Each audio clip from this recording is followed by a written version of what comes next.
Well, I guess I will need it. Okay, hold on. Here it goes. Like I don't have my headphones on. I didn't have my headphones on, but I have them on now. Shout out to my man Dave. Dave, I got your text message. I got your text message.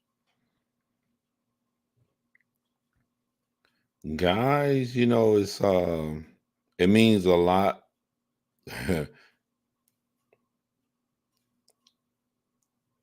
Dave, I'll be there. You know you're a real friend. I'll be there. Tanny, I was just thinking about you the other day. I swear I was just thinking about you like 2 days ago. Wondering how you doing, how you been. So you were on my mind, Tanny. um, I'm going to get right into it. So you guys don't see this because it's behind the scenes. So every so often, I'm enjoying my life and a video just takes off. An old video I made just takes off. And I look and I'm like, why am I getting all these comments about getting stalked? Why am I getting all these comments about Caitlin Nicole Davis? And I look, oh, I'm getting comments about Caitlin because it's December. That's the month she died in. And then I'll get a lot of comments about Caitlin February 20th because that's her birthday, which is my birthday. So every time it's my birthday, I'll get a lot of comments about Caitlin Nicole. One thing I wasn't prepared for was just like, I'm getting all of these comments about Vera Jo Messersmith. And I'm like, where are these comments coming from? Back to back to back to back to back. I'm like, where are these comments coming from? Hold on. The channel I'm about to shout out, which is I think 8, they're literally talking to me right now. Um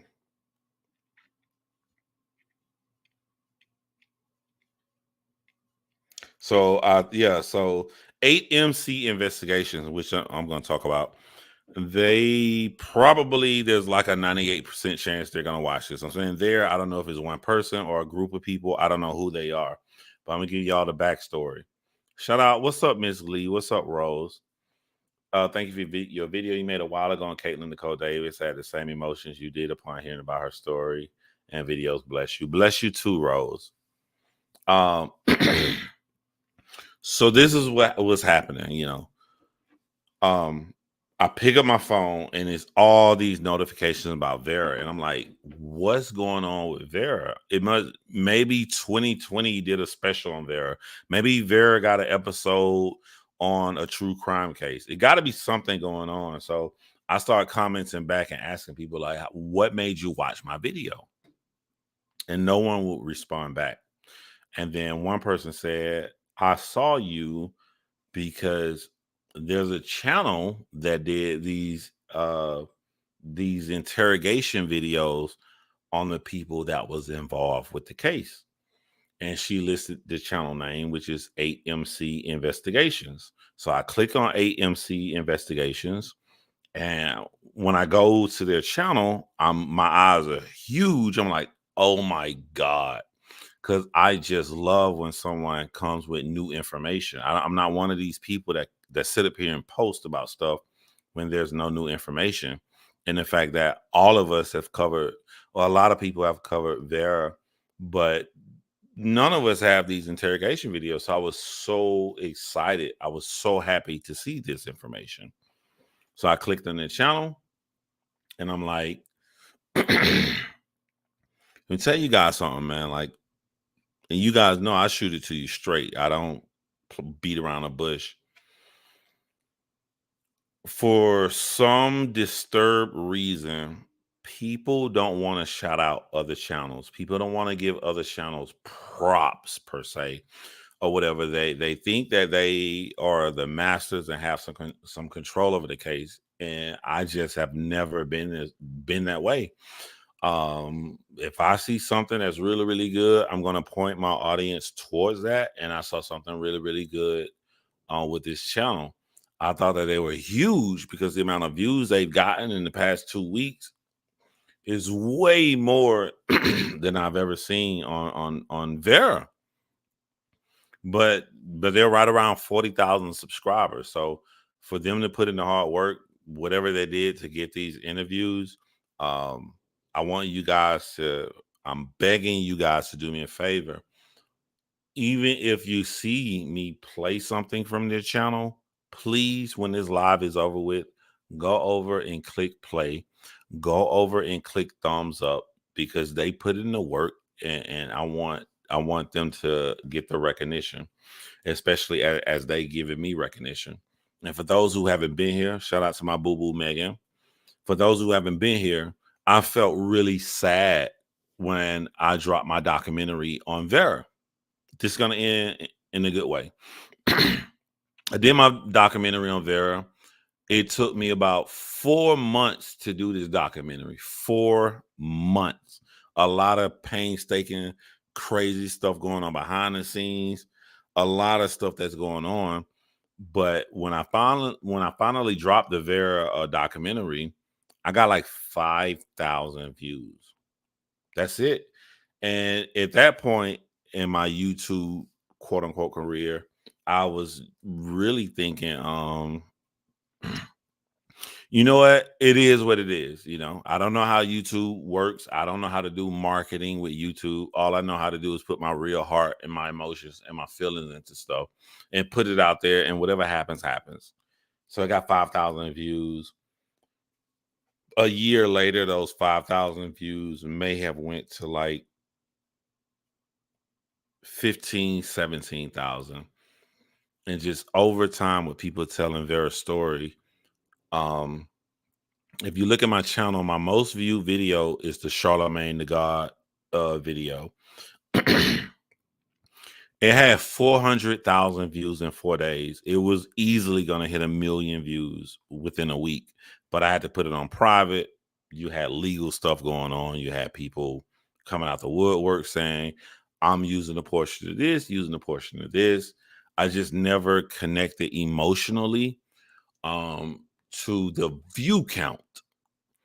I connected emotionally to the story because I care a lot about Jessica, but the amount of views, I just feel like um I never connected emotionally with because it was so much going on behind the scenes. So when I think of my most viewed video, I was waiting for one of my documentaries to hit 100,000. Megan can tell you, my mom right here. The video that was looking like it was going to hit 100,000 was the Heart Kids. The Heart Kids hit 90,000 views, and then it has a consistent rotation of amount of views. So it went to like 90,000 to 95,000. I'm like, this is going to be my first video to hit 100,000 views. And my Vera video was about 80,000 views. My Vera video went from 80,000 views to 98,000 views right now, recently. And my Vera video is going to be the first documentary I made with my own story, not story, but my own. I didn't use anything from anywhere else, and it's going to be the first one that I made from scratch. Hired actors to play in the documentary. That's how much I cared about it. I actually hired actors to play in it. It said 98,000. It's going to be my first video to hit 100,000, but I know that that's coming from that other YouTube channel, AMC Investigations. So shout out to AMC Investigations for covering this, and we're going to look at one of their videos live. Before I look at one of their videos live, I just want to say, for all of you all who looking at the thumbnail, I flew across the country. I'm finally going to be on a true crime television show. Um, Hold on. AMC Investigations is actually in the chat. Shout out to you guys. I'm gonna play the video. So you guys see that AMC Investigations is here. So if I play the video, I'm literally begging you guys. If you love me, I'm begging you guys. Please go click on their videos. It takes a lot of work to do the things that we do. Uh, And especially when someone is original. I never thought in a million years to go get the investigation tapes of the people involved in Vera's case. AMC Investigations did this. So like we gotta pay them back. We got, if you're gonna watch me uh watch their video, then go to their channel. Not even go to their channel, go to subscribe, because I think they've only had a channel for a year. So please, I'm begging you, if you love John Crimes, go show them love. Go click on that. Go click the thumbs up. Go watch. And before I play the video, I just want to say, um, when I flew across the country, and I just want to help people out because I work in marketing and sales in my real life. I did not fly across the country to do one episode on the television show. Once I got the opportunity to do one episode on a true crime television show, I flew across the country knowing that I have to sell myself. I have to put myself in a better position. It's great that I got this one opportunity, but I want more opportunities. So when I went there with the goal to like, I have a show I want to pitch that I know is going to work, and I want to be on more episodes. So I go there, I shoot the episode, and I can see in their face, they never said it, but I could see in their face that they were shocked at how I was answering their questions. And just to give you guys uh background information, when you watch Investigation Discovery Channel and you watch a true crime show, I don't know, pick one. The one with the woman murdering the guy. I forgot the name of it. Pick one. When you see the people being interviewed and they say something like this,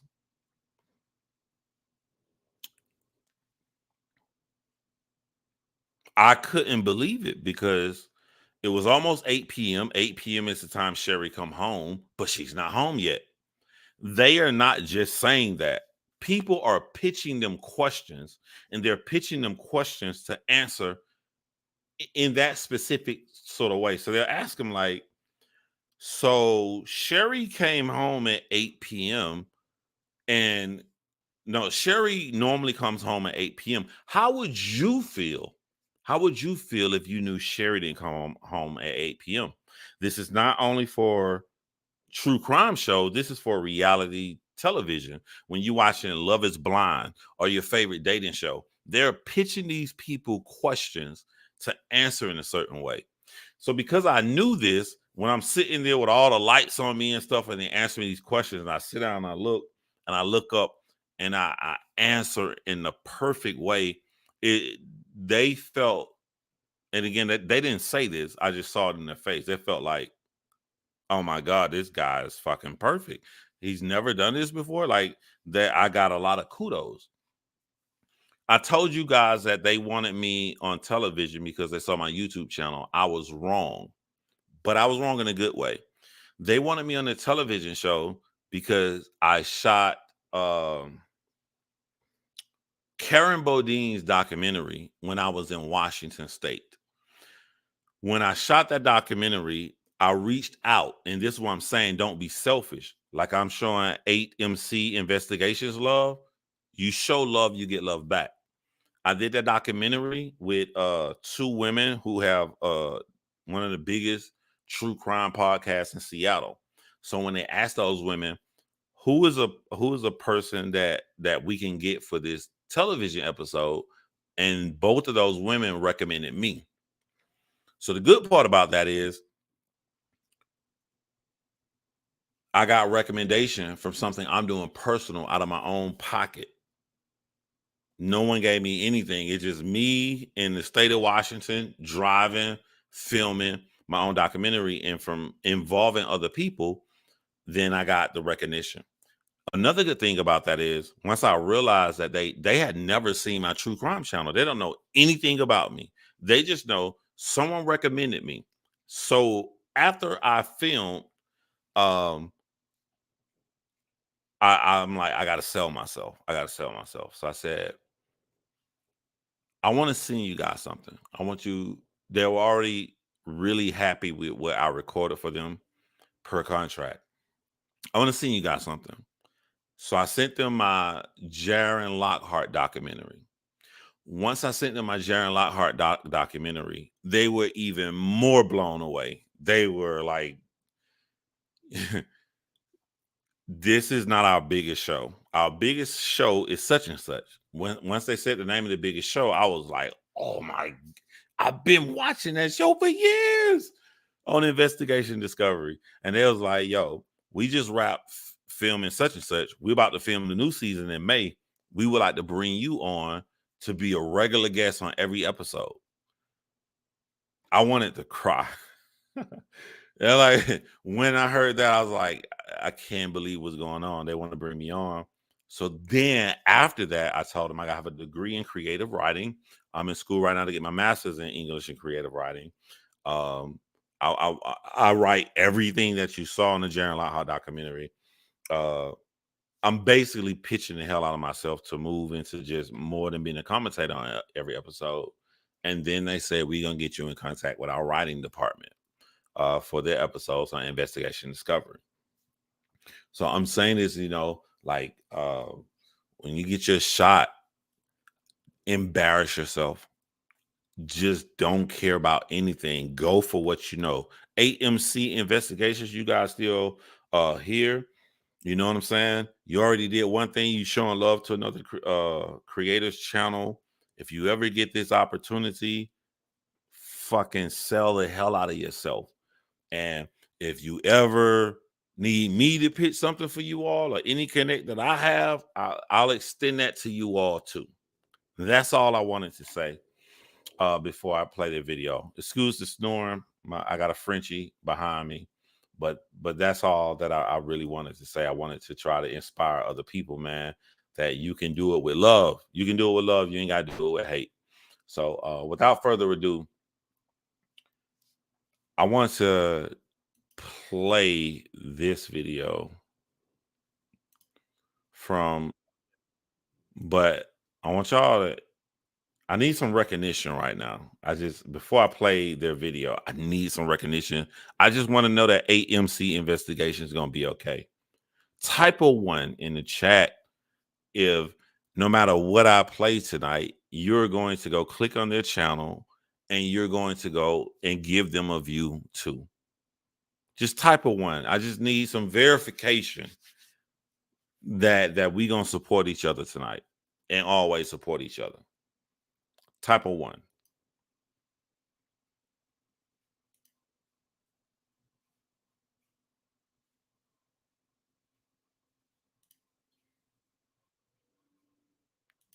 Let's share my screen.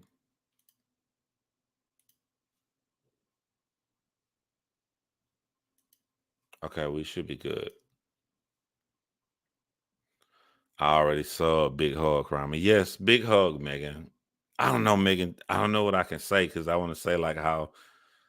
Let me know what I can say because you was a big help in making my dream come true of being on television. It wasn't just a one person effort. A lot of people helped me out. This is a hard one, but like, look, before we even play this, look, let's just click on AMC Investigation channel. It's something they said that made me really like them, and y'all know me because y'all been rocking with me. Look at their description. Look at it. Look right here. Welcome to AMC Investigations. We put out multiple videos each week. We bring you never before seen exclusive interrogation footage, which is true. I've never in my freaking life thought that I didn't even know this existed. Of them being interrogated. I feel like I'm gonna get mad tonight because I feel like these, and I don't mean any offense, I feel like these are idiots. So if you are a seasoned detective and you got idiots in your face, there should have been more charges instead of Danny and his girl. I feel like I'm about to get upset, but they got it. No one else can get it. AMC Investigation got it. They said, so if you love consistent true crime content, you're in the right place. We aren't going to try to teach you body language. Oh my God, that was the line right there. That was the line right there. When it said we're not going to, what do I hate? What do I don't I hate when people make YouTube videos talking about body language and all of that stuff, and you can tell this and that. Those are the best ways to get views. If with the integrity that people know of me, if I were to put out a video breaking down somebody's body language, people would love it. I would get so many views. However, I don't give a fuck about views at that point because you are putting somebody else's life in danger. You're putting somebody else's reputation in danger. And we all act different in trauma situations. So when I went to their about section and I read that what they said about body language, I was like, yes. We aren't gonna try to teach you body language. We get straight to the meat of the interrogations. I'm gonna be honest. I probably shouldn't be saying this, but I'm gonna say it as I feel. I'm gonna be honest. Be honest with y'all. I think if 8 MC investigations keep going the route they're going, Jim can't swim. You know, Jim can't swim like my channel. That Jim can't swim, watch my channel. Jim can't swim might have some competition, which is great. I don't care because I'm gonna watch both. But I'm just saying, like, if 8 MC investigations keep going to these different kind of cases, like a Vera case, and they can find interrogation footage like that, and then they're gonna break it down in a different way, because here's a different way right here, the next line. We get straight to the meat of interrogations with very little frill, but a bit of dry humor and minimal opinion. I think right there, a very little frill and a bit of dry humor will set them apart from Jim Can't Swim and put them, you know, a different palette for you to consume. I think that they're definitely gonna take off. Yeah, I think like um 8 MC Investigations is pushing my very video to 100,000. But look what, and that's 4 years ago. Their biggest video, the one that hit, was this one right here, which we're gonna play first. This is in 11 days, only 11 days. This is at 157,000 views. So I think that they are going to I think they're gonna be really, really good in the true crime genre. I thought you were saying AMC, not 8 MC. You know I'm from Atlanta, Georgia. Atlanta, Georgia, you know how we say our words. See, they said there are too many JCS. You know, it's crazy. I've never seen a clone. They don't come up in that. If I type it in interrogations, the only thing I've seen, maybe other people, I've only seen JCS. I only seen Jim Can't Swim. I didn't know that they had clones. But from the description you made, like, you guys are different, and like, you can't just go. It's just sort of like, I make true crime videos and other people make true crime videos, but my true crime videos different other people. If you find interrogation videos and you post them, that don't make you Jim Can't Swim. You know what I'm saying? You develop your own style, your own everything, and then it makes you you. And so for anyone who likes interrogation videos, they got a new way to go about it. You know what I'm saying? But I want to play this video right here and let's go. Let us first have a moment of silence for the Hey, yo, check it. If you don't know anything about Vera case,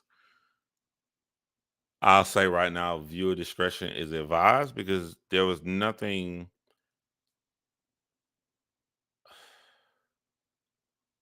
There's nothing normal about the case. Also, I'm gonna say this live before I click play because I know they're gonna watch. Um, if the family who has Vera's daughter, who always reaches out to me, I know if any information on the case you guys watch. So if you haven't watched, I know you guys are gonna watch 8 MC Investigations. Um,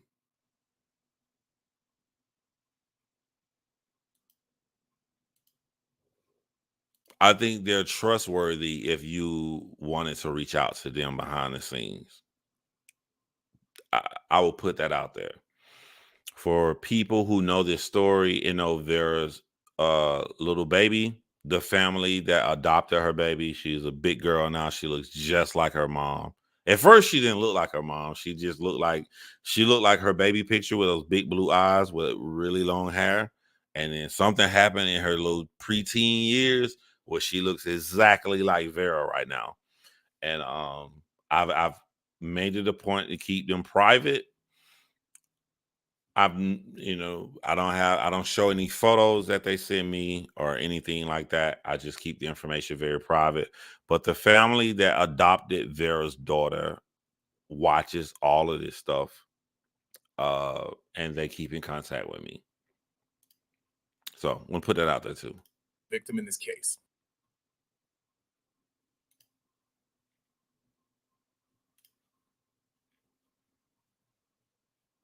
Facts, EBL Day. Welcome to AMC Investigations. This video is part 2 of a series. Check the playlist in the future for more. We have a lot of exclusive content coming just like this. We put out multiple videos each week, so if you're a fan of consistent true crime videos, make sure you're subscribed. The absolute best way to support this channel is to subscribe.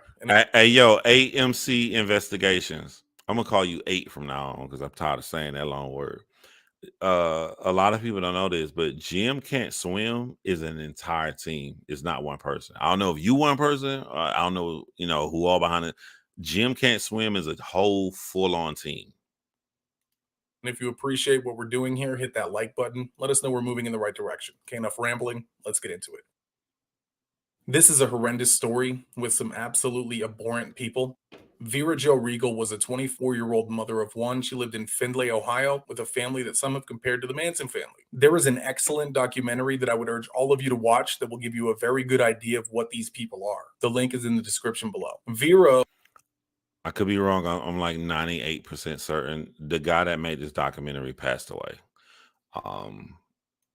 And shout out to him because me, 8MC Investigations, every single YouTuber that covered this case, John Lorden, everybody, we would have never have known about this or done this without the original documentary. So was essentially a slave to these people. And at 24 years old, she had the mental capacity of an 8-year-old. She was completely taken advantage of. These interviews and interrogations that we will release over the next few weeks will tell her story like it's never been told before. And we'll make sure that these scumbags have the light shined on them, and Vera Jo Regal will not be forgotten. The second interview in the series is of Shannon Brooks, who married into the Brooks family by way of Michael Brooks. This is her first interview. She would have one more, and that is coming as well. She obviously had some knowledge of what took place that night. This is how her first interrogation went.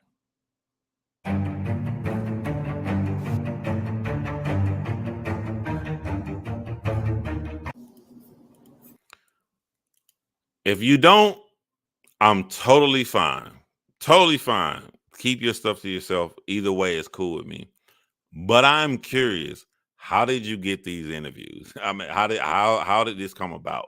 If you don't want to say, you still good in my book. This is what I would say if I was watching it on my TV home alone. Like, how the fuck did he get these interviews?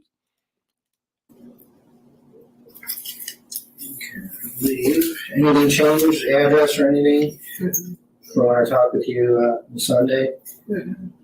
Okay. Phone number same? 5. Mm-hmm.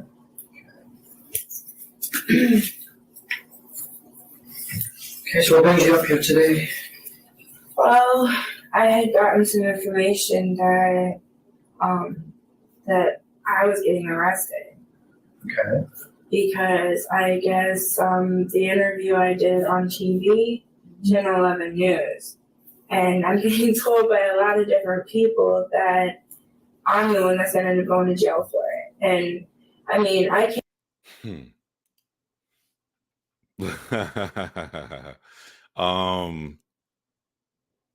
Yeah, tell me that you're only trying to save your ass and you don't care about Vera without telling me you're only trying to save your ass and you don't care about Vera. Okay, cool. Came up here, to tell everybody. At any time during this, if you feel like you're sleepy and you're gonna forget, stop watching my video, click on AMC Investigations and give them a view and a thumbs up. Okay. I need 100% of my audience to do that. because I'm getting harassed on Facebook and I'm getting called, a killer. I'm getting told that I had a part in it. I didn't know anything about that. I didn't know what they were going to do when they left the house with her. And as I told everybody else, I wanted to stop them, but Danny put a knife to me and told me if I did anything that he was going to kill me. I didn't believe him at the time because I didn't think he would do it. And, and when they got back and they told me everything they did, I wanted to call the cops. I wanted to get the phone and call so bad. But Danny told me if I picked up that phone that he would do the same thing to me. I don't feel any sorrow for her at all. I want to say that before I take up for her, right? And it's very small. I'm going to take up for her. And it has to do with the book, The Lord of the Flies. When you put human beings in certain situations, they're going to get in self-preservation mode. So I don't know if you guys have ever read the book, The Lord of the Flies, but these kids crashed on an island. These kids never murdered anybody in their life. But once they got on that island, they developed the teams and they went hardcore for it. It was about self-preservation. So I can understand if she's saying that they put a knife to her, like under normal circumstances, like you fucking stupid, you about to kill a girl. But in that instance, when in that environment, when they are abusing a person, what it does to you mentally in your brain, you look at this person as less than a human being. All you're used to seeing is bad things happen to someone that's less than a human being. So it's not that big of a deal if they die. It's a big of a deal if you die because you feel that you are a human being. As you can see how I'm describing this is clearly not a justification. This just shows you how fragile the human mind is. Sometimes you have to be extraordinary to act ordinary in situations. Couldn't have been me. I'm not finna sit up there and let you just do nobody like that. So I don't want this to get misconstrued. I'm saying that like this doesn't shock me. It doesn't shock me. In the most normal situations, you'll see this in traffic. We claim we nice people, but what happens in traffic if what happens in traffic if someone wants to get in front of you, but you're driving 78 miles? It's a hard situation because 85 is too fast or 70 is too slow, whatever. You're driving 78. Person still gonna try to cut you off, get in front of you. People, you know what I'm saying? Like what people know this accident in front of me is slowing up traffic and I need to get to work. What's gonna happen when they far back? They're screaming, you upset. What happens when you get near the accident? You slow down your car and you look because you're selfish. I'm clear. I can look over here and then take off real fast. But you can think about that when you're behind. Traffic shows you what'll happen in a human brain in a zombie apocalypse. We watch stuff like The Last of Us, The Walking Dead. We're like, we wouldn't be like that. Yeah, we would be worse. We would be worse than that. So self-preservation is it tells you a lot about humanity. And I was just so scared, and as you can tell, you can probably tell I'm scared right now. I was crying all day today because and then I got people telling me that I should be the next one to die and everything else. And Facts. I'm getting so scared and everything. And I've never been in trouble with the cops of mine. You can look at my record. I've never been in trouble at all. Okay. So this is what I'm saying. This is what people don't want to admit about humans, right? Right? Like nobody want to go to jail, right? But night Megan. No one wants to go to jail, but us relaxed, chilling in our homes, we would rather save a life. We'd be like, would you rather be like falsely accused of a crime you could possibly get out of, or somebody get stabbed to death? You can be like, I'd rather get falsely accused. But when it happens in real life, it's like, nah, I ain't got nothing to do with this. Y'all go kill Vera. Go slice up Vera. This is what you're seeing right now. And I just, this is scary. It's really scary. And I just, I mean, I don't know what else I can do to help you guys. I mean, I've been trying to go over in my head everything they told me and everything that happened that day. And I thought of a couple more things that, if that would help you out at all. Okay. Of what happened. I don't know if, maybe Sherry told you guys or not. That's a very key statement, right? When you think of somebody lying, she's saying, like, what makes her believable, she like, I'm about to tell you something. You may already know this because Sherry may already told you. When people lie, they don't normally say stuff like that. That's normally when someone's telling the truth. Like, I'm like, yo, I ain't go to the party, bro. You guys may already, Tim probably told y'all I ain't go. Like, when you say stuff like that, that a person that lies doesn't think so confidently to point you to another person that could turn you against their lie. So it's loose statements like that. Like, but they took a belt. I told you about the belt part, right? You mentioned a belt. Yes, and they had it was a piece to a bike, like it goes on the bike neck where the handlebars are. Okay. And it had bolts on it, and they put that around the belt, and they slammed it, and they hit her in the back with it, and they continuously kept hitting her like that, and Danny was stomping on her head, and I got. oh my God, is she describing the actual murder or what happened before the murder? Oh, this is before the murder because this says I got scared and then I sat on the bed next to Sherry. Holy fuck. Scared, and then I sat on the bed next to Sherry, and I couldn't breathe. I was getting really scared. I was having a panic attack or something, and I was shaking real bad. And then Danny and Nicole made them drink their pee. They made her drink that.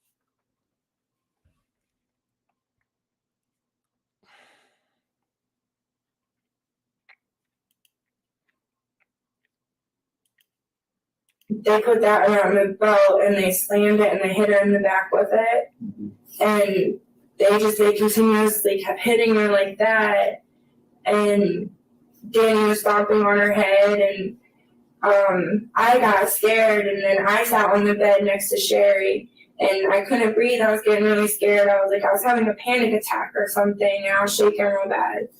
And then Danny and Nicole made them drink their pee. They made her drink that and eat dog poop off of the floor. And they made her use a toothbrush up her behind, and they made her brush her teeth with it afterwards.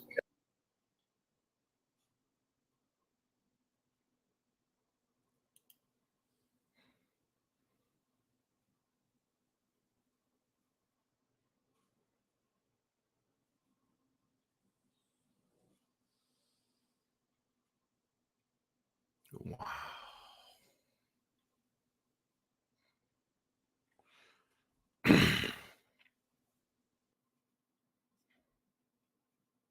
There were things that I kept out of my video.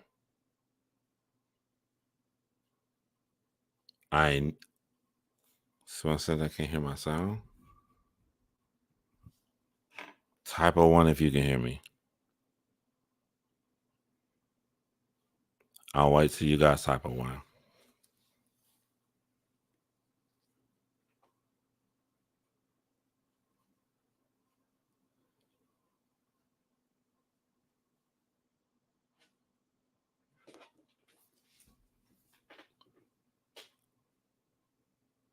Of the things that I did not put in my video, I ain't never in my life heard this before. I did 4 months of research. I've never heard this before. And let me tell you what's so disturbing about what she's saying, right? I want y'all to think about this. Let's say someone's embellishing. Let's say she's embellishing.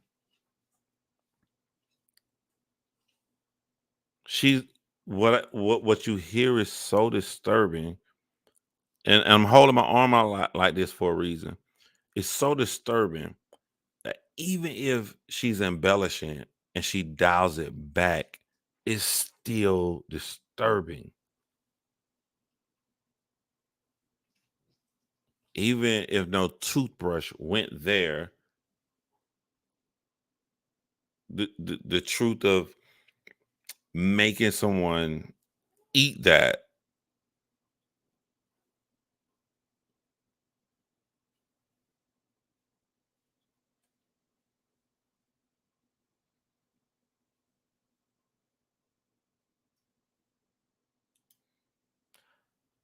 Shay, I hope you can hear it because I'm only gonna play this one time. I'm not gonna rewind this anymore. You mentioned about. Yes, and they had it was a piece to a bike, like it goes on the bike neck where the handlebars are. Hold on, like, okay, like I try to analyze with someone lying. She's saying things she doesn't know. That lets you know when someone's being honest. There's a piece that goes onto a bike. I don't know what that's called, but it was up there by the handlebars. When you lie, you want people to believe you. So when you lie, you're going to say something that you know about. Like me, I know about Canon cameras or whatever. I'm not going to tell you about cooking or a piece about cooking because I don't know. I'm going to tell you about what I know because I'm going to sound more credible. She's telling you stuff that she doesn't even know about. That lets you know, like, Okay. And it had bolts on it, and they put that around the belt, and they slammed it, and they hit her in the back with it, and they continuously kept hitting her like that. Here's something else. If they kept hitting her and they're beating her like this, and they're urinating on her, and they're doing all these nasty things to her, prior to walking across the street to the Salvation Army, to turn left, to turn right, to go to the tracks, I know it like the back of my head. There is absolutely no way that Vera left that house at night and said, "Goodbye, sugar babe." Absolutely no way. No one would get beat this mercilessly, get treated this bad, and turn and smile and say, "Goodbye, sugar babe," before they walk to their own murder. And Danny was stomping on her head, and I got scared, and then I sat on the bed next to Sherry, and I couldn't breathe. I was getting really scared. I was having a panic attack or something, and I was shaking real bad. And then I don't know if I believe that part. I feel like if you was that scared, then they was gonna try to threaten you or get rid of you too. So they threatened her own half son that night, allegedly, unless something different. Because I think AMC Investigations got an interview with him as well too. But from what I saw, they was threatening anybody who looked like they didn't want to participate in this. You may not be evil and hit Vera or anything, but at the same time, you could have just sat there and be like, "Shit, that's what they do to this person. Every time I come by, they beat her, so it's just normal to me." Danny and Nicole made them drink their pee. They made her drink that and eat dog poop off of the floor. And they made her use a toothbrush up her behind, and They made her brush her teeth with it afterwards. Okay. Just everything. I mean, trying to think. They made her drink. Is she saying they did these horrific events like the whole time she was there, or she's saying all of this happened the night before they walked her to the train track and stabbed her to death? Dish soap, I think it was, or laundry soap, or I wasn't in the kitchen or anything. There you go, right there. It's the tiny things I pay attention to, the very tiny things. The fact, let me tell you, hold on, let me go back to one line. I'm trying to think that made her drink dish soap. Hold on. Dish soap, I think it was, or laundry soap. Right here, the last sentence. It wasn't in the kitchen or anything. When you lie, you don't say small stuff like this. On this part, I believe her. Think about it. Somebody, you don't say stuff like that. You be like, you want to lie? You be like, oh, they made her drink dish detergent. How you know? I saw it. That's a lie. When you say like, I think I know where it was. Nah, it wasn't in the kitchen or anything like that. Those little small things, typically someone is telling the truth. Or I wasn't in the kitchen or anything. It was some kind of soap, and she kept saying her throat was burning her, and they Keep in mind that Vera's slow. So a normal person in so much agony may say, my throat is burning me.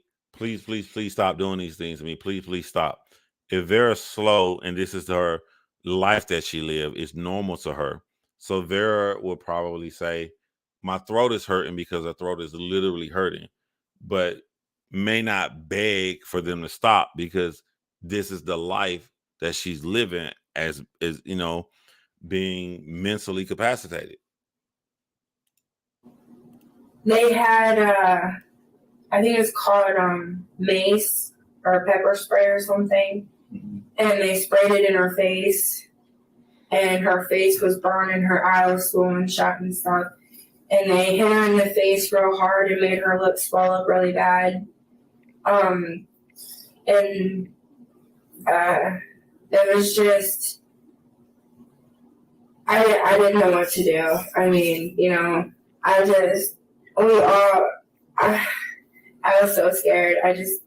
I've never seen anybody do that to someone before, and I didn't know what to do. I mean, I sat on the couch, thinking somebody else would, pick up. Somebody in the chat said that in another interview, someone said that she took part in this.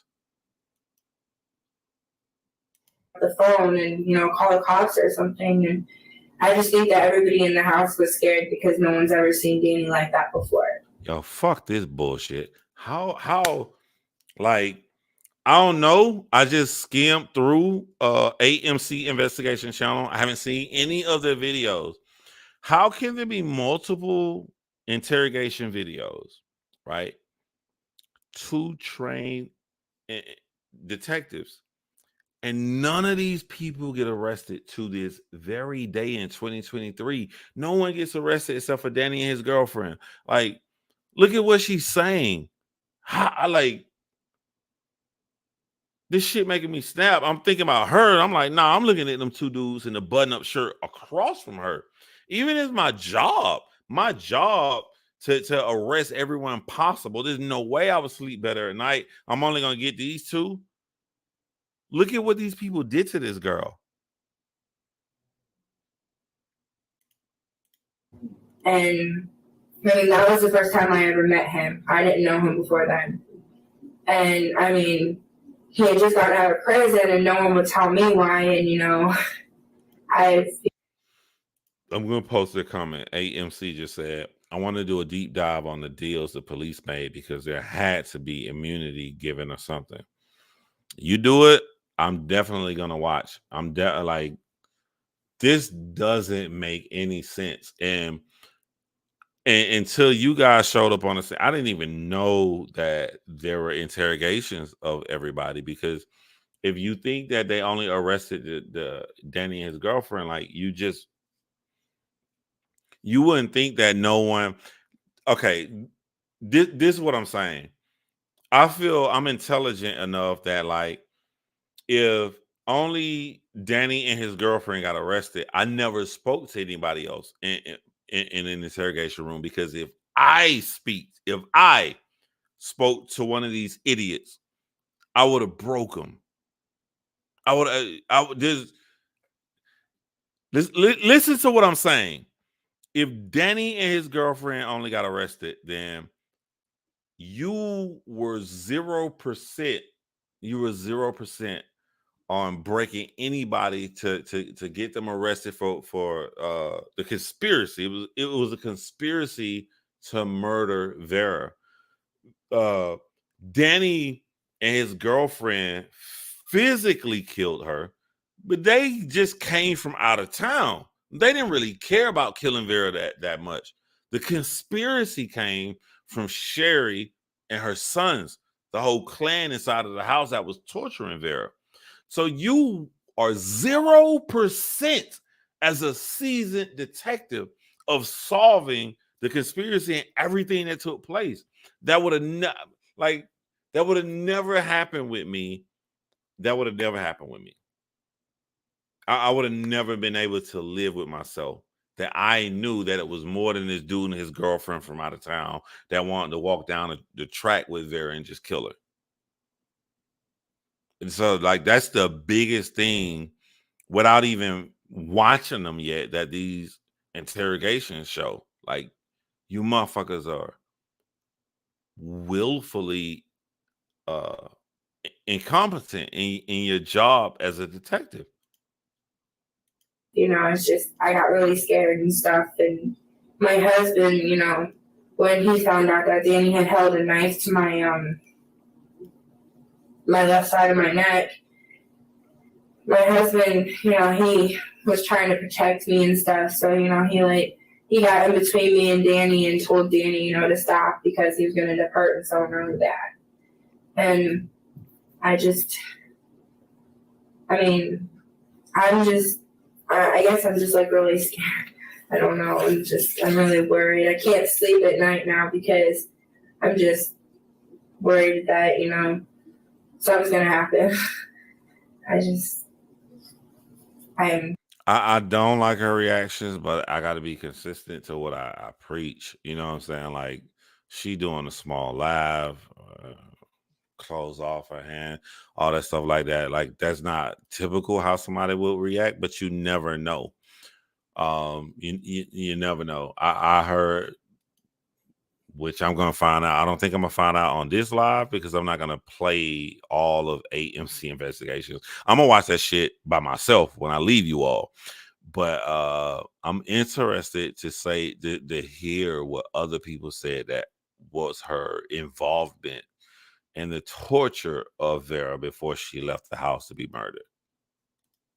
Yeah, nervous, I guess. So you just met Danny? Yeah. On Saturday?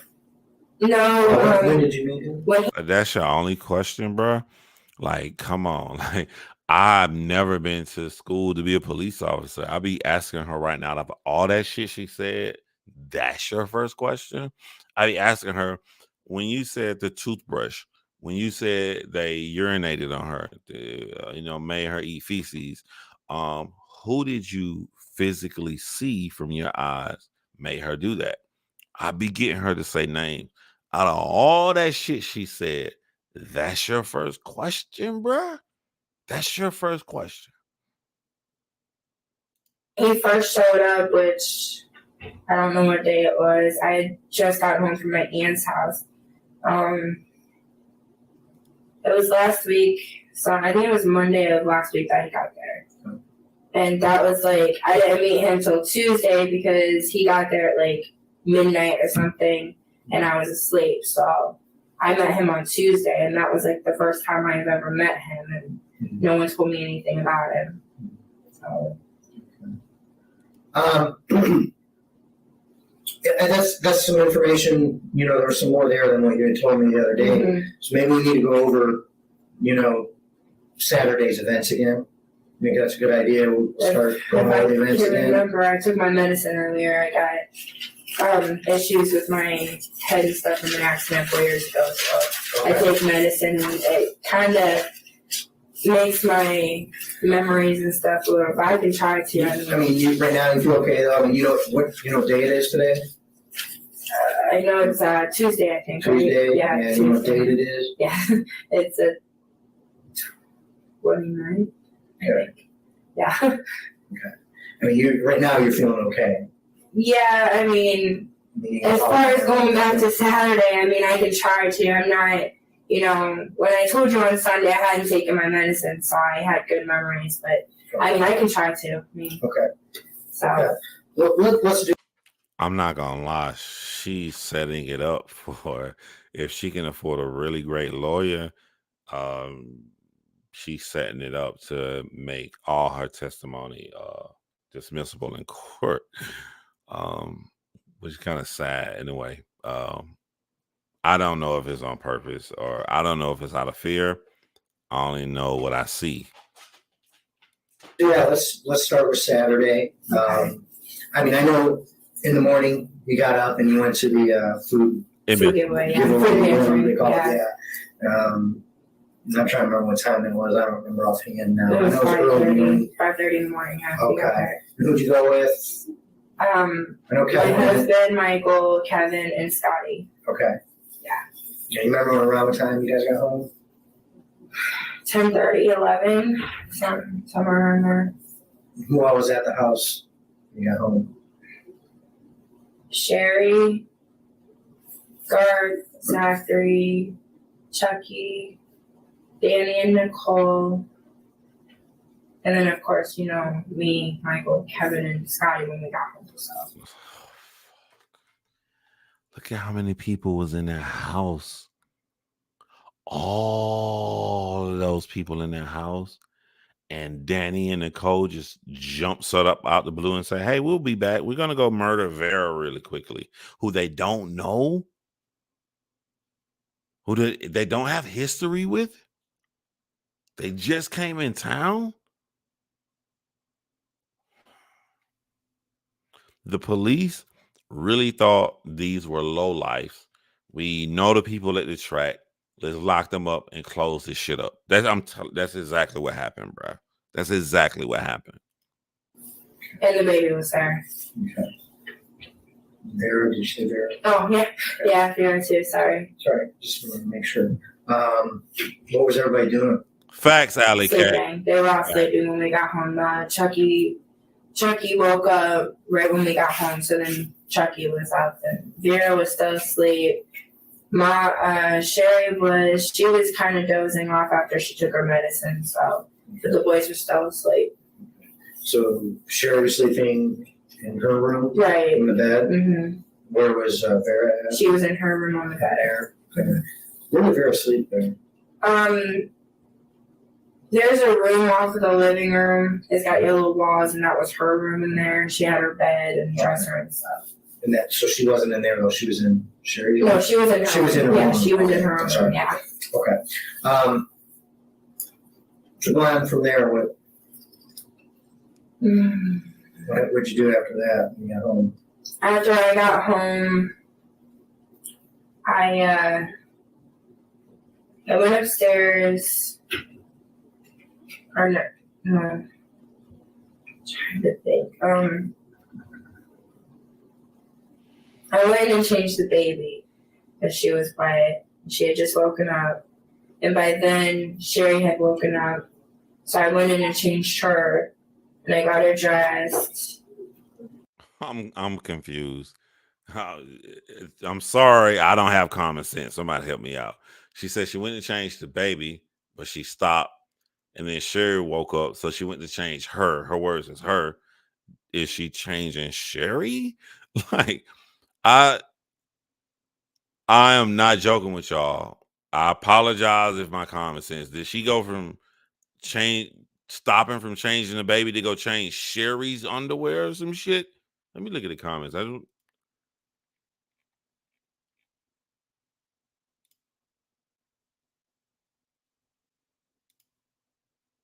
I don't understand what just happened right there. That's what I was thinking. Like, let me play it back just so anybody think I'm not tripping. Like, there's, or no, I'm trying to think. I went and changed the baby because she was quiet. She had just woken up, and by then Sherry had woken up. So I went in and changed her, and I got her dressed, and we fed her, and then Danny and Nicole had come downstairs. ask her what room was Danny and Nicole in.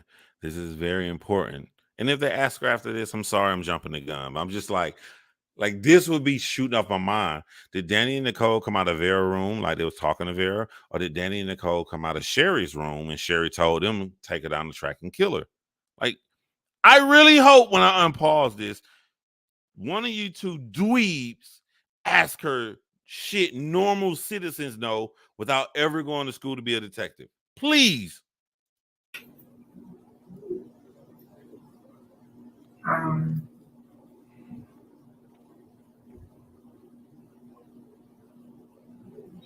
I had given the baby a bath after she was done eating. I think I messed up part of. Sorry, just relax. Yeah, after she was done eating, then I gave her a bath and got her dressed. Yeah. And then Danny and Nicole were sitting on the couch watching TV. Then Vera had gotten up to change Sherry's on the pads on her feet. Trying to think.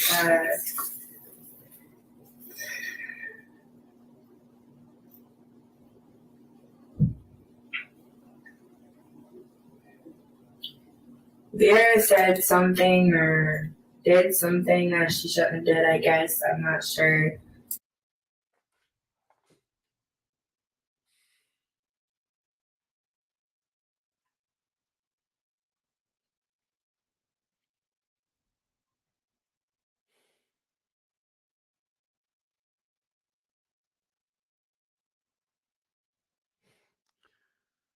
She's literally telling you what she thinks of Vera like it's property.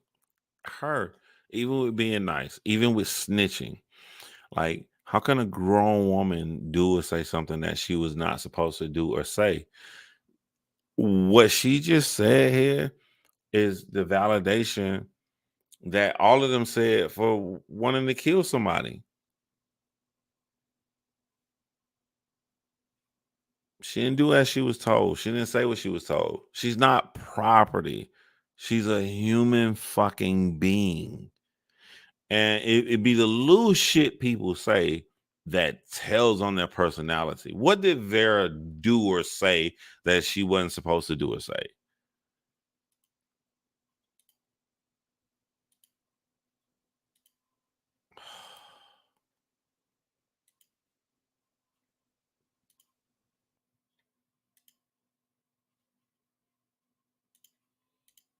And sorry, she looked at Danny for some reason. And Nicole got mad and she like punched her in the back of the head, made her go forward. And then Danny kicked her in her side from the back. Yo, check this out, right? She talking about Danny and Nicole, which are the two people that we know for a fact murdered Vera. They physically murdered Vera tonight. But we're inside the house, and they got there. Remember, if you know the story, like all these other people been beating the shit out of Vera, but Danny and Nicole just got there. What would make Danny and Nicole feel so comfortable to beating Vera? Like, just imagine, like I'm here. I live in Atlanta. I got friends from all over. I can't imagine like I'm chilling. I got a lot of people in my place, and I got this girl that live down the street who come here. She a little slow. I can't imagine my homeboy Pete and his girl walk into my apartment and they just start beating this girl. That's not normal behavior. They will only start beating this girl if I provided an environment where it's normal to beat this girl. If Pete and his girl walk in my apartment and they see us beating the shit out of this girl all the time, we pissing on her, we telling them that she ain't shit. At that point, then they'll feel comfortable. But normal people from out of town who ain't been there, they're not gonna feel comfortable just beating the shit out of somebody like that. Like, I don't understand these fucking detectives, man. I want their name. Yo, AMC Investigations, find out the cops' names. And then You actually saw this? You heard that? yeah, Stuff? I went in and I said, you guys need to stop. You're gonna hurt her. And even Sherry. Oh, you're gonna hurt her. You saw them put a toothbrush in her anal cavity. You saw them urinate on her. You saw them make her eat feces. And now when Nicole pops on the back of the head, you tell them to stop. But you said earlier, I was so petrified I didn't move. They was doing all of this stuff to her. Fuck out of here, man. Said it, and by that time, you know, all the boys were awake and everybody was awake in the house, just mostly sitting on the couches watching TV. And then Kevin and Michael, had left to go.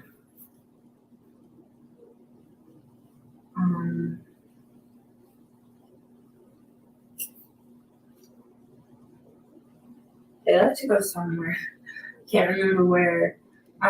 They may have left to get the fuck out of Dodge to create an alibi because they had already planned that Vera was gonna die this night. And then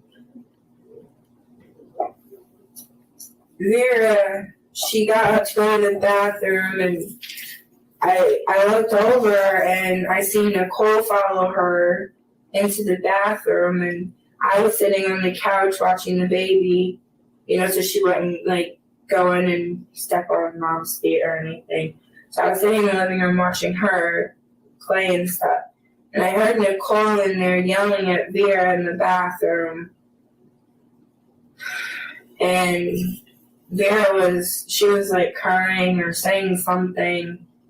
And then Nicole comes back out and she's laughing and smiling, and she's got her hand like this on her face. And then I asked her what happened, and she says, you don't want to know. And I said, okay.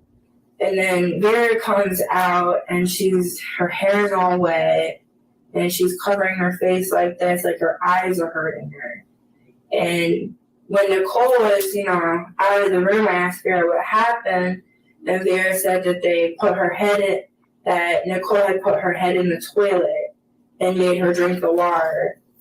And then that's also when they made her use the toothbrush up her behind and brush her teeth with it. So she was kind of gagging and stuff when she came out, and she got a drink. And then Danny Danny took the ketchup and poured it on her head. And I went in the kitchen. I said, okay, that's enough. You guys need to stop now. And I told Vera to.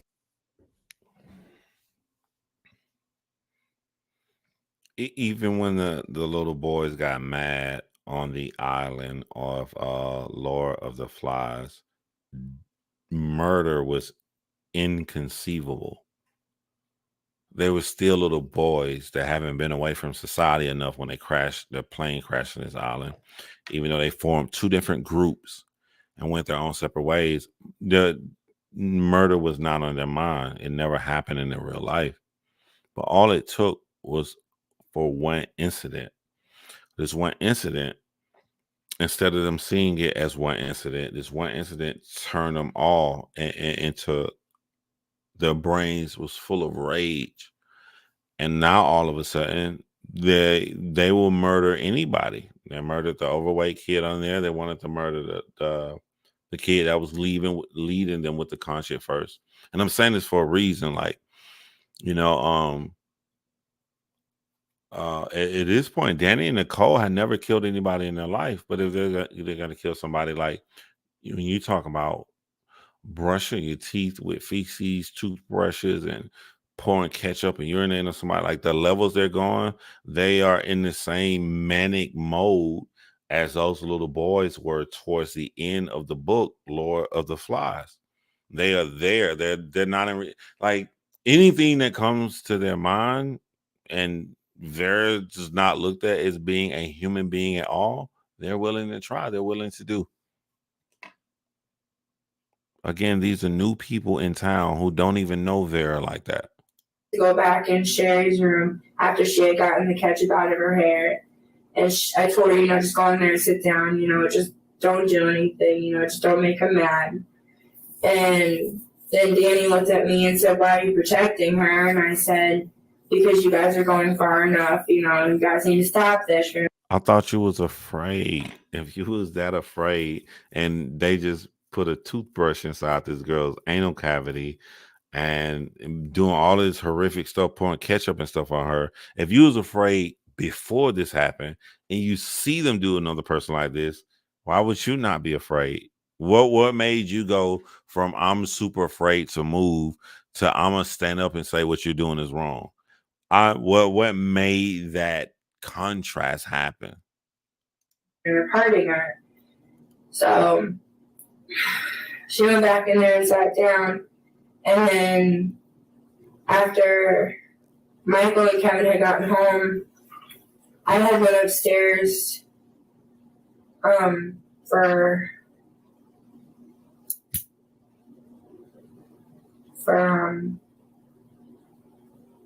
I went upstairs for something.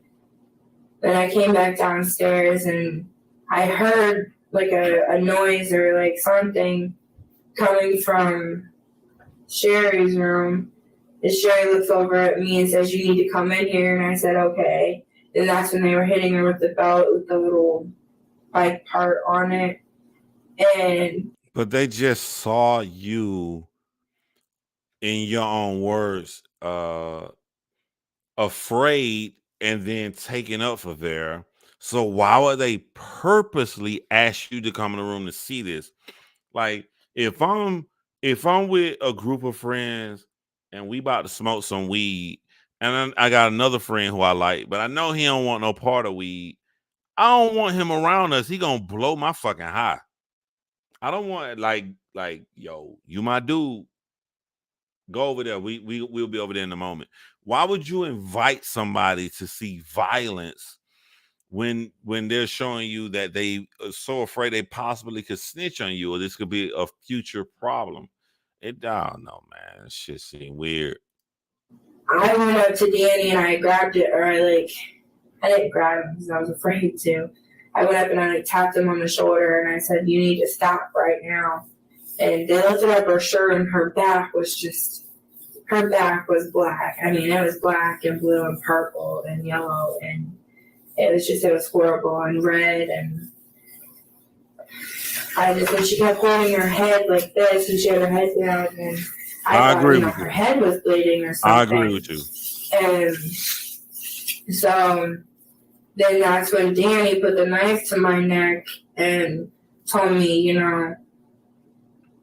he told me if I didn't hit her that he was going to kill me. So I took the thing off and I hit her once, and it was only like, whoa, why the fuck you didn't arrest?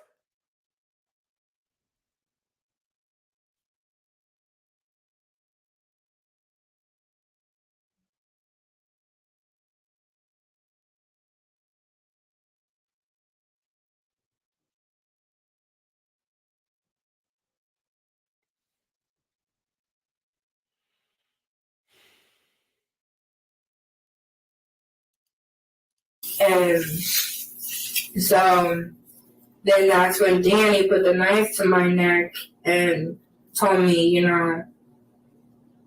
he told me if I didn't hit her that he was gonna kill me. So I took the thing off and I hit her once, and it was only like not even hard. It was like kind of soft. I was really scared. So Why would Danny? I want to pee on these cops. Why would Danny, if his mode was like, if we make you a part of this, then you can't snitch on us, but you barely tap her. You don't have to have a lot of intelligence. If any street person would know, like, nah, you need to draw blood, you need to do some damage. Why would I let you barely tap her? And who the fuck are you to say what will hurt Vera or not? She's not here to tell us. Even if she was here, you guys took advantage of someone with mental disabilities. She may not have been able to articulate or explain it. Like, this is the worst cop interrogation I've ever heard. and then he kept going closer and he's like, do it again. And I was like, no. And I threw the belt, and then Nicole grabbed it. And then I ran out of the room because my husband had gotten back after they had went to get trash bags. And What did they get trash bags for? And why did they let you run out of the room? then I had went to him, and one of the boys, I think it was Chucky, the youngest one, had told Michael what Danny did. And then Michael had gotten mad, and I told him just to calm down and sit down. So I sat down on the couch with him. And then finally, they left the room for a while. And the boys were wrestling around in the living room or something. And I was sitting on the couch because someone had sprayed something upstairs, and it was coming down, and I ended up going to the hospital because of it. And then after I got home, I went upstairs. Danny and Nicole were upstairs when I got home on the bed they were sleeping on. And all I said to them when I walked up was, I lost my baby. And Danny looks at me with like this stern look on his face. And he said, that's it. I'm going to kill her.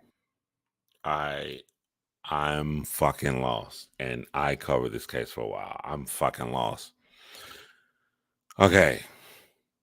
Help me out, AMC Investigation. And they beat and tortured Vera for this long. However, she was able to go to the hospital, have a full-on miscarriage, come all the way back to this location, and tell other people she lost her baby in one night. Like, am I missing something here? Let me know. I feel like I'm intelligent, but I don't have the greatest common sense. Is that what she's saying?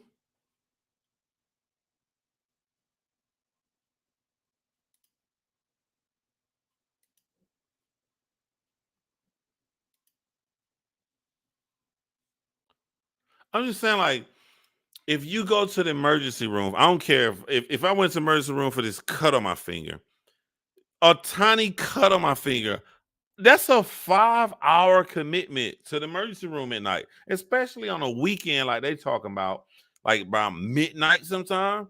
Yo, you not coming back till the morning. You're not, you don't walk inside the emergency room and leave in like an hour. And she had a full-on miscarriage and came back to tell them in the same night. I don't know. I like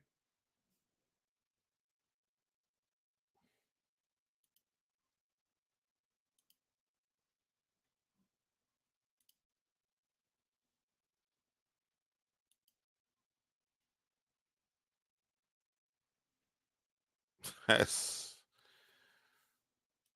Jesus.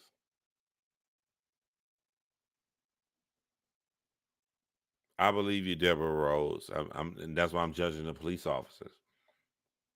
I went through hell my 4 months trying to put up my video, AMC Investigations.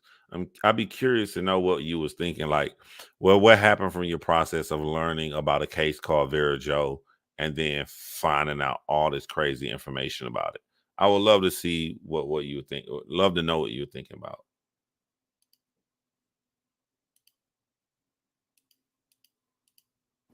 And I didn't think anything of it. I didn't think that he would actually do it. And I laughed and I was like, yeah, right. You literally just said that Vera pulled up her shirt and her entire back was different colors from black to yellow. You said that you saw his girlfriend put a toothbrush in Vera rectum and made her brush her teeth with that said toothbrush. You said that they urinated on her. You said that they beat her. You said not only did they beat her, but they beat her and pulled you in the room and forced you to beat her too. So through all of this insanity, what have made you think he's just bullshitting and he's not going to try to kill her for real?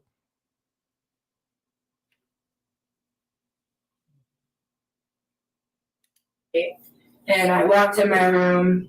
I laid down for a little bit.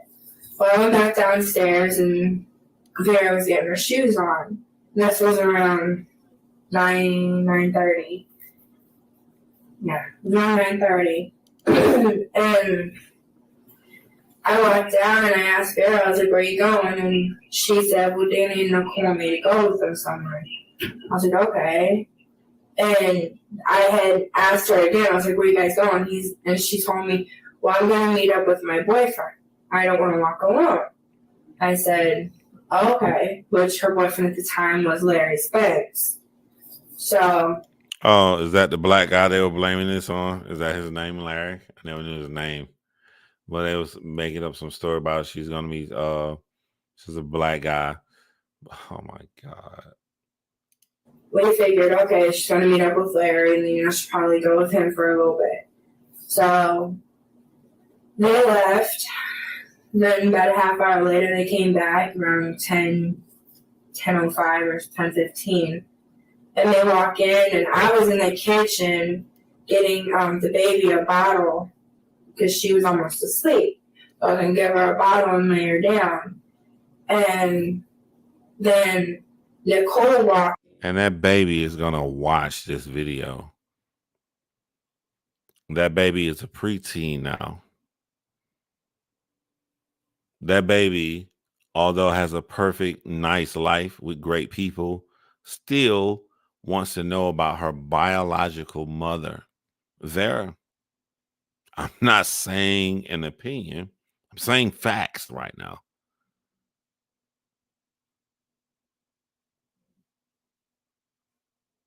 This is horrific. And she looked at me and she was shaking and she was like, she's gone.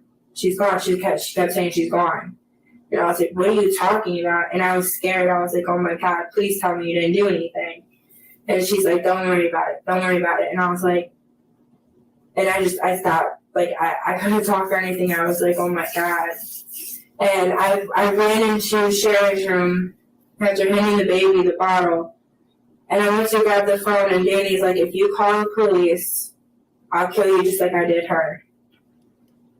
And I'm like, he took the phone from me, and I just stood there, and I walked over to Sherry, and I was like, there's no way. And then, I was just like, I was in. Why would you walk over to Sherry and say there's no way? Didn't you say they pulled you into Sherry's room and forced you to hit Vera in Sherry's room? Am I tripping? Total shock. I couldn't believe what they had just did. And then Michael had made me something to eat, and we had went upstairs, and I was in my room, and then Danny and Zachary and Garth had left, And they went over to Danny's sister's Jessica's house and to get drunk, I guess. I'm not sure about that story. And then it was around 1 o'clock in the morning. They came home, or it was like 12:30, 1 o'clock. They came home, and they kept barging in our room, and they're all three drunk and stuff. And I asked Danny, I was like, "Why'd you do it?" And he's like, "Because I wanted to." And I was like, "Well, that's not a good enough reason. You shouldn't have did that. That was wrong." You claim you've been afraid all night long, been scared, shaking in your boots, to where they have to force you to hit someone. And when you hit Vera, you still was so frightened you ran out. And then you tell me that this man says that if you say something about the murder we did and you still continue to question him, why would you not be afraid now? Why you still to continue to question him if you've been afraid all night long? You sloppy liar.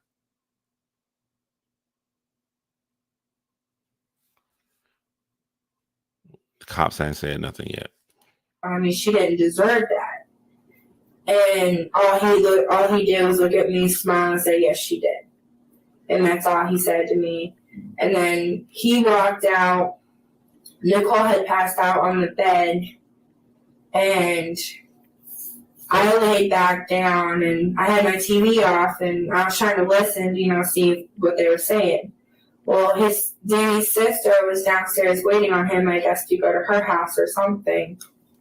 And so Danny had told Nicole, "I'm taking your phone, and I'm going to my sister's." Nicole, she didn't say anything, so I was guessing she passed out.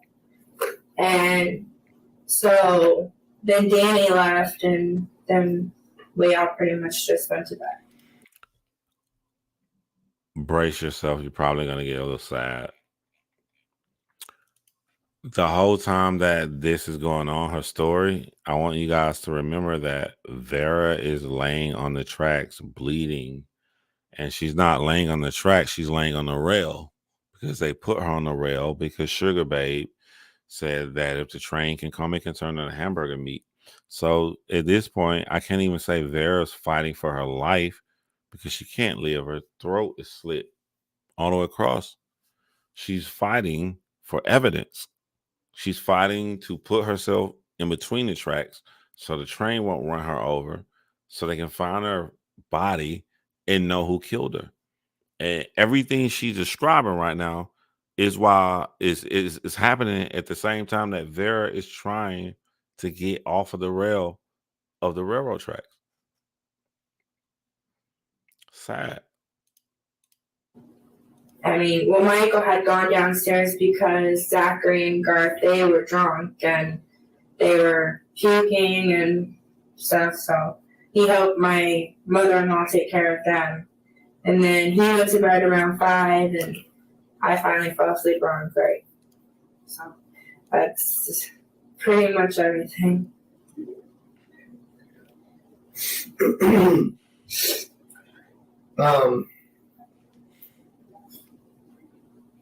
Motherfucker sound like he just woke up. No question ready.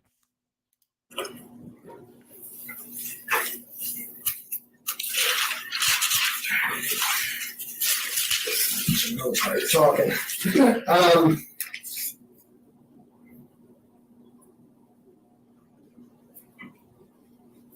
Do you remember back when they were when this assaulting that started? Mm-hmm. That was in Sherry's bedroom. Yeah, most of it was in her room, and then some of it also was in the living room, and I was the only one in the living room. The boys at the time were gone. They were out with their friends or something, and they had her on the ground, and they had her by her hair, and they were just hitting her head on the floor and kicking her and punching her, and they had grabbed something from outside, and they were hitting her with that. I don't know, it looked like a crescent wrench or something. They were hitting her in the back with that and the side and stuff, and Danny would stomp. I mean, he would jump on her head, like he would jump up in the air and then down on her head, and he would kick her. And I was so disgusted. He would jump up to jump on her head. He would kick her. He would do all these horrific things to her. Yet when they say she's gone, it shocked you that they killed her. Make that make sense to me. You were shocked that they murdered her.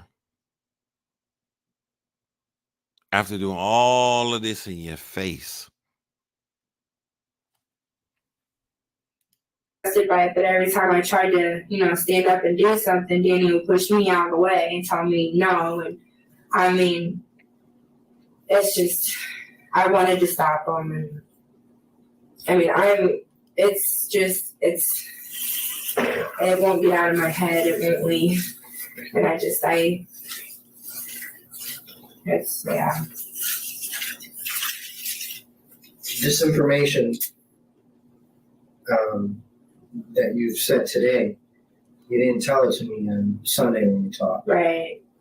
When we talked on Sunday, I was scared, and I couldn't remember everything. I was having a blank in my head, and I think it was because I was nervous and I was scared.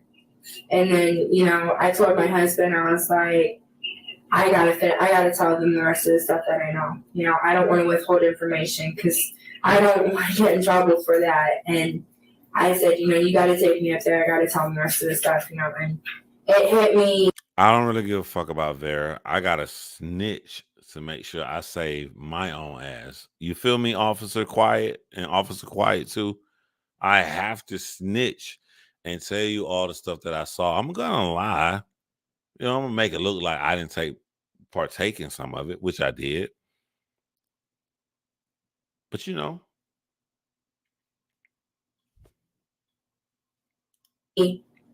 This morning that, I was like, I was just sitting in my room and I was thinking, I was like, she didn't deserve this. I gotta, I gotta say what else happened. And I mean, when I get nervous and scared, I draw a blank and I only remember certain things, and that's why I left out some stuff on Sunday. But I wanted to come in today and tell you the rest of the stuff that happened. Okay. So Sunday when you were in here talking to me, what did we discuss? Why you were there talking to me? What did we were investigating?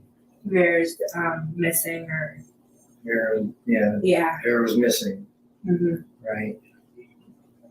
You knew that she was missing, but you knew something else had happened to her. Okay. What did they tell you happened? Am I allowed to say what they told me? Absolutely. I wouldn't really allow it to. That's why I want you to tell me what you know. I mean, right. Shannon, that's why I'm sitting here. Yeah. But what they told me. Who told you? Yeah, and who? Danny and Nicole. Finally, they asked detailed questions. Who told you? You should have been fucking asking her who said this, who said that, the entire fucking interview. Now you want to ask her? Fuck out of here, man. Nicole had told me that they had slit her throat all the way around, all the way around, and that they had stabbed her under her left breast, and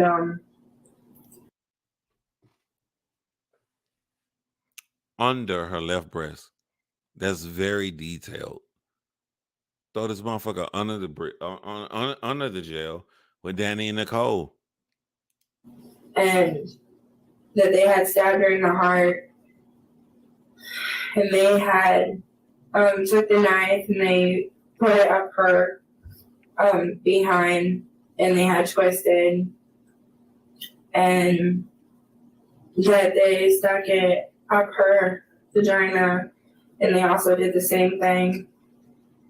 And Who was actually saying that though? Oh my God, I just realized that Vera climbed off that railing. And it was already horrific enough that she climbed off the railing, and I'm thinking she stabbed. She climbed off the railing. And what's fucking me up is that, like, they're going to take what this woman is saying, they're going to verify with the evidence. So if she's saying that they put a knife inside of her rectum and twisted it around, they're going to see these cuts. And if this is true, they're going to check her vagina. And if they see a knife stab wound in her vagina, if this is true, that means that when Vera went through all of this pain, she still moved herself off the railing and onto the track so the train won't run her over. And I can't imagine any human being going through that amount of pain.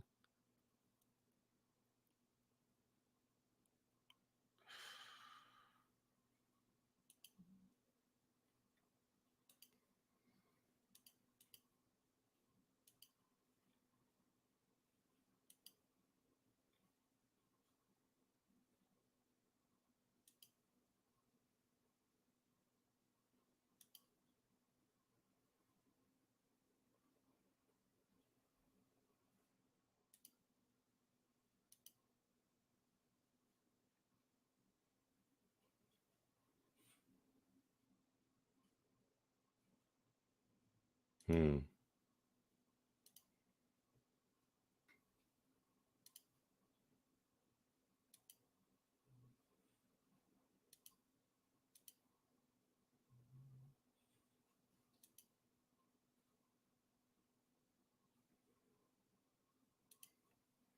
Yeah, I actually got actors to reenact that in the documentary I made on Vera on my channel. So I actually got people to demonstrate how she pulled herself off of that, so she wouldn't turn to hamburger meat.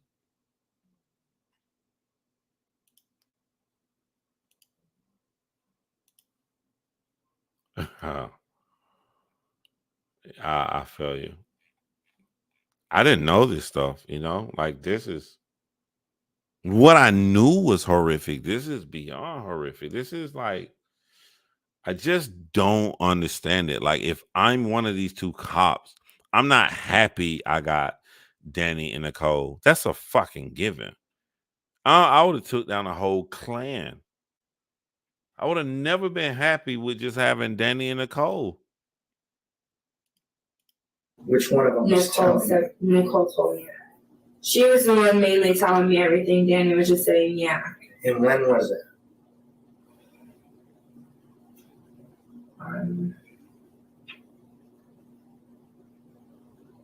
It was right before they had left to go to Danny's sister's house. Okay. Remember around what time that was? They got home around 10:05, 10:15, so they left around 11.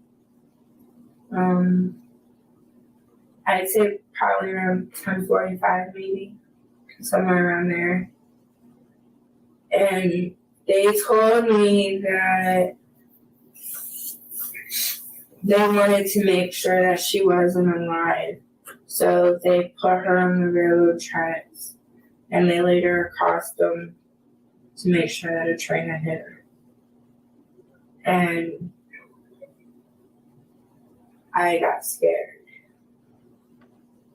And I started crying.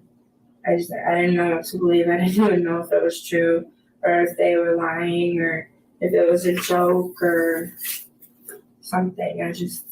What time is this? Sorry. That's right. Good. What time is this? You got Around 10:45. how long had Vera been gone? Almost an hour. And Vera had left with them, did not come back. Right. Correct. When they came home, they hadn't said anything right at that point, and we thought that she had went with her boyfriend Larry, because she usually she'll go and meet with him and just hang out for like an hour or something. And we thought that she had went with him to hang out or went to her mom's or something. But then when they came in and told me, I just I said, no, it's not true. And then 8 o'clock, you guys show up, and I was like, oh my God. And I got really scared. Who else was in the room when they told you? No, it was just me Where were you at? in the kitchen. I was getting a bottle for the baby. And nobody else was around. The boys were upstairs, and Michael was in Sherry's bedroom. Kevin was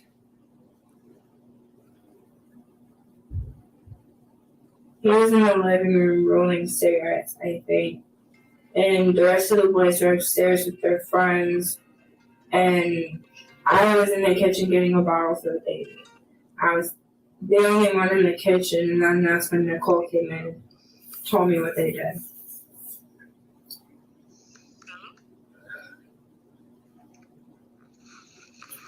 How long after you got back from the hospital before they left from here? I got home at 8 o'clock, so it was about an hour and a half before they left with her. It was around 9:30 that they left. And who all knew that you had a miscarriage? Everybody in the house.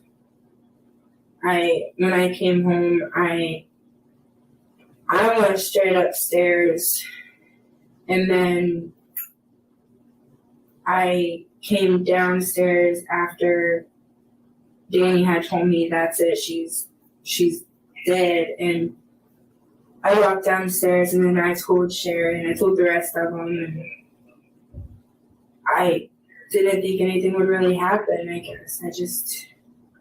He didn't seem like that kind of person. I mean, to my point, he didn't seem like that kind of guy. Even though you'd seen him beating her? Yeah. He didn't seem like that kind of guy? It was just, I was really confused, and I was like, I've been, and it's been really hard for me because I seen my mom go through the same thing. She was beaten and abused, and I've been through it.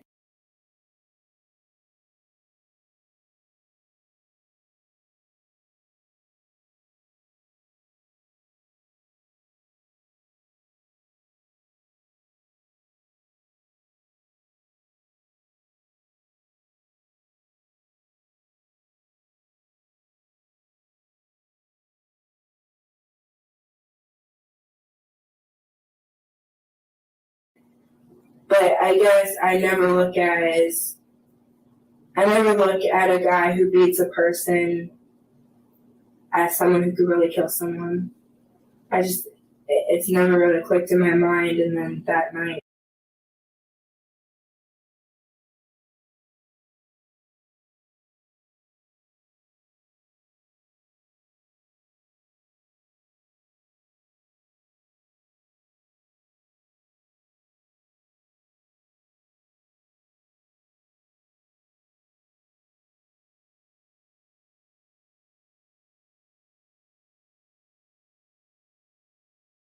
I really did it.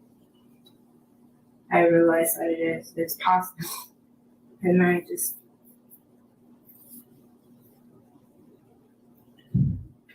How did Zachary react when he found out that you had lost the baby? Zachary, he gave me a hug. I'll repeat it. My bad. What I said when my microphone was muted, I said, would it have shocked you to know that someone took a toothbrush and put it at someone's rectum and then made them brush their teeth with it? Because if it's so shocking that this person would kill, then clearly that would have been shocking before. And also what I said was, she said, I saw my mom being abused. So I said, well, would you have partaken in your mom being abused? Would you have hit your mom? Because that's what you did to Vera. You saw Vera being abused in Sherry's room, and you said that they made you hit her. They made you hit her.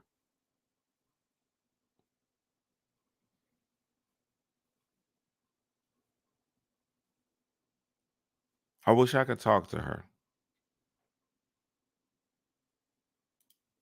He said that he was sorry and that he wishes that I didn't. And he was calm. I mean, he wasn't like, mad or crazy or anything. He was just upset. Let's back up to the spray. Who sprayed? I don't know. No, it's somebody who was upstairs. Was Vera upstairs? She was upstairs, and I wasn't upstairs. I was sitting on the couch as closest to the upstairs door, and we don't know, or we're not sure if she sprayed it because she just wanted to see what it was. I don't know, and I have no idea who did anything, but since something new happened, let me blame Vera because that's what we're used to doing.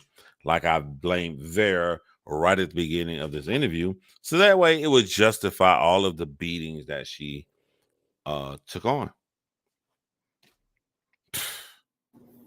then She got blamed for it, though, correct? yeah, they blamed her for it. Nicole and Danny did.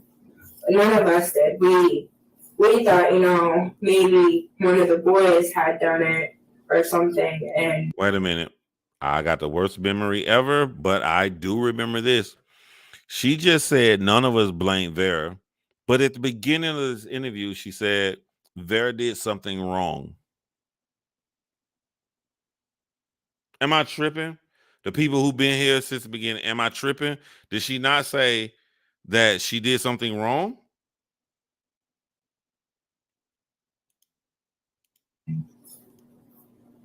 just like, I don't know. But then when I got the smell of it, that's what caused me to go to the hospital.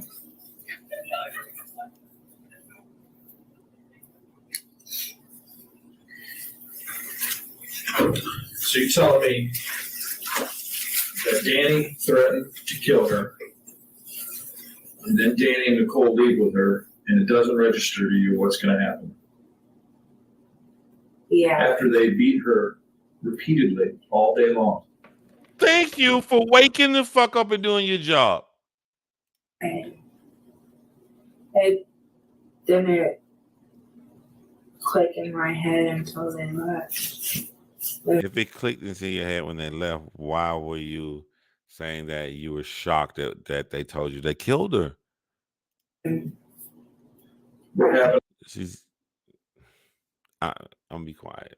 I'm looking at her hands playing with stuff, but that doesn't matter. What happened on the day prior on Friday? On the day prior, on Friday.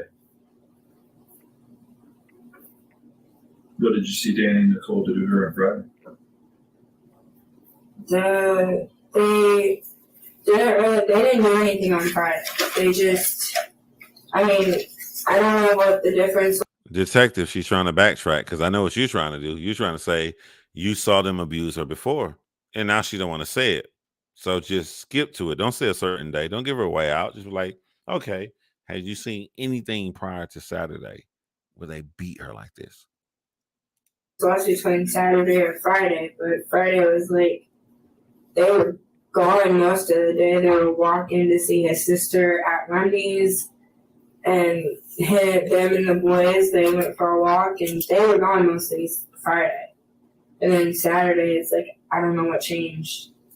Something did, and it scared me. Yeah, because I need you guys to remember I'm a victim, so please don't come down hard on me. Fuck that. Go hard on her.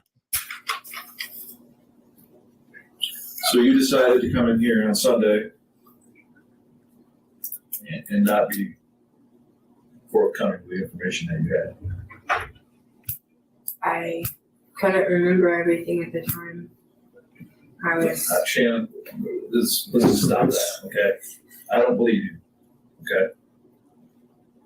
I would believe more that you were scared than I would believe that you don't remember. Because your memory right now is pretty damn good 3 days later. When we're sitting in the room and I'm telling you, we're here, Vera's missing. We want to make sure she's okay. Nothing's happened with her. And you got all this information. I mean, you can't tell me that you didn't remember that on Sunday. I mean, can you honestly sit here and tell me that on Sunday you didn't remember this stuff? You sat across the table, you knew she was dead. Yep. Facts. You and everybody else in that house knew she was dead. Facts. Do something with it. Do something with it, though. No. Everybody had their suspicions about it. In the limited time that we have been inside that house, I don't believe for a second that everybody in that house didn't know that Vera was dead. I don't believe it. You're in here because you believe you're in trouble. It's time to start getting yourself out of that hole. And that means telling us the truth about everything, okay? I mean, it's time for damage control, okay? This is what we need to know. And we've been kind of getting there slowly but surely with you. And I think you're trying to be honest with us. I think you're scared. I am. I'm really scared. We can appreciate that, okay? But sugarcoating it, trying to protect other people, is not going to help you, okay? It's not going to help anybody else either because we already know a lot of stuff.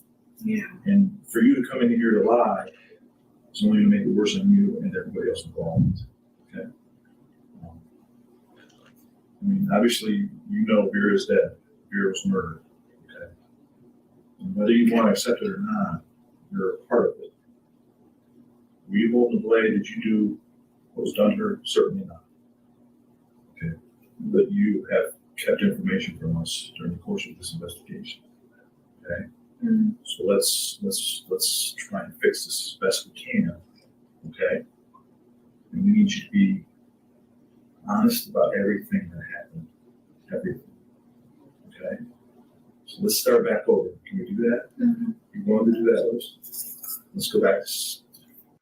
Tell you what I'll do, right? Because I really, like I said, I don't want to watch this whole thing all the way through for an hour and 19 minutes. I want you guys to get a head start by going to go click on AMC Investigations video, the most horrific case ever. I want you guys to click on it, thumbs it up, give it a view, get ahead of me so you can be like, I wonder what John's gonna say next time. But I want to stop it right here because I think this is a good stopping point because the actual detectives are alive in the interrogation room. They're doing this shit that they should have done 40 fucking minutes ago. So I'm interested to see what they'll say too. And I promise you guys, I'll stop it right here. I won't watch it anymore until I watch it with you all. But you guys get a good head start in front of me. Thanks to AMC Investigations. I don't know how the hell you guys got every interrogation. Thank you for bringing people to my channel. Thank you for making people watch my documentary I made 4 years ago.